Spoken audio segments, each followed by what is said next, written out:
আজকে আমি খুব সিম্পলি খাবার খাবো একদম। মুসুর ডাল করেছি রসুন পেঁয়াজ দিয়ে, অনেক দিন ধরে খেতে ইচ্ছা করছে।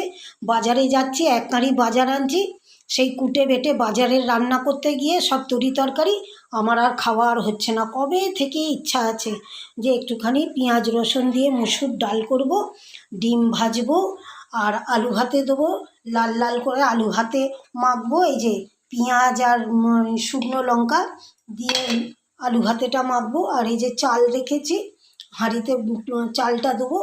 আর এটা লাল শাক করে রেখেছি, লাল শাকটাকে আমি সবার শেষে একটু রসুন দিয়ে করব। এই যে রসুন কেটেছি, কিন্তু আর একটু কাটতে হবে। এই যে রসুন রেখে দিয়েছি সব, আর একটু রসুনটা কেটে নেব। আর 2-3 কোয়া রসুন কেটে নিলেই হবে। নিয়ে ওইটা দিয়ে লাল শাকটা করব, আর বিশেষ কিছু করব না। আর রোজ বাজার যাই, মাছ মাংস সব কিছু থাকে তো, যার জন্য কিছুতেই আমি আর এই সিম্পলি খাবারটা আর খেতে পাচ্ছি না। ইচ্ছা করছে এত খেতে, কিন্তু এখানে সব কিছু তরি তরকারি থাকছে বলে বাজার করলেই মাছ মাংস সবই দেখে মনে হচ্ছে দূর এইগুলো পড়ে থাকবে আর ওইটা খাবো কী করে।